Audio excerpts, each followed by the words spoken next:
gaming. Opo. Ang online gaming po natin, yun nga po, pag nasa abroad, BPO dito sa Pilipinas, meron po ba tayong kinukuhang benefit doon?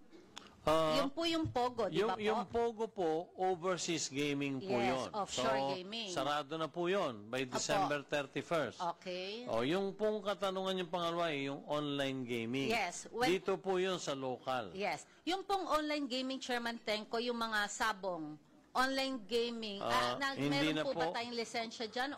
Congressman, hindi na magsino, meron pong utos ang nakarang administrasyon, May 5, 2022, hindi na po pinahintulutan ang online sabong.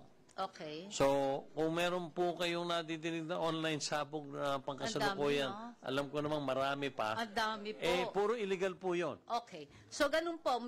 So, wala tayong batas doon. Wala po. pong lisensya. Wala so, dapat po, para maka-generate ng funds, if it will really be there, baka naman sakali, na pwede tayong magkaroon ng lisensya o batas tungkol dito. Kasi it's prevalent and it's happening. Pandagdag po sa pondo ng PAGCOR. Yung po ba ay ma-approvean nyo po? Hindi, kung ito po ay magiging isang batas. Kung ito po ay may isa sa batas, wala po naman dapat gawin ng PAGCOR kundi sundin ang nasa sa loob ng batas.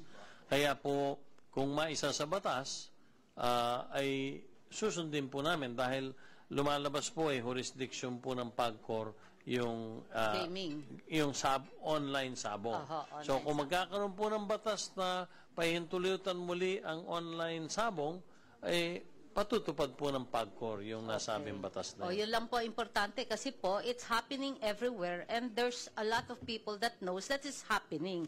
So ang kailangan lang po ay kailangan illegal natin kaysa mag-illegal na wala tayong nakukuhang benepisyo.